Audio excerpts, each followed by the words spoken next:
बिहार के नए deputy CM सम्राट चौधरी, नीतीश कुमार की सेना के नए सेनापति सम्राट चौधरी, बीजेपी के वो मंत्री जिन्होंने कसम खाई थी कि नीतीश कुमार को सत्ता से उखाड़ फेंकेंगे। यह बात 27 मार्च 2023 की है। उस दिन सम्राट चौधरी बीजेपी के प्रदेश अध्यक्ष बने थे।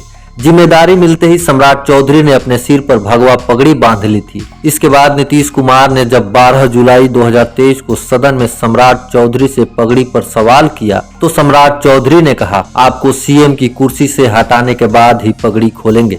अब देखिए समय का पहिया और राजनीति का चक्र, ना कसम रही और ना ही गुस्सा, सब ठंडा पड़ गया। जिन्हें सत्ता से उखाड़ फेंकने की बात सम्राट चौधरी ने कही थी, अब उन्हीं के साथ मिलकर सरकार चला रहे हैं। बदले सूर के साथ अब डिप्टी सीएम सम्राट चौधरी से जब पूछा गया, जिन्हें सरकार से बाहर करने का रास्ता दिखाने की कसम खाई, अब उसके साथ सरकार चलाएंगे, तो सम्राट चौधरी ने कहा, बिहार में जो स्थिति पैदा हुई थी उसके कारण लोकतंत्र शर्मसार हो रहा था।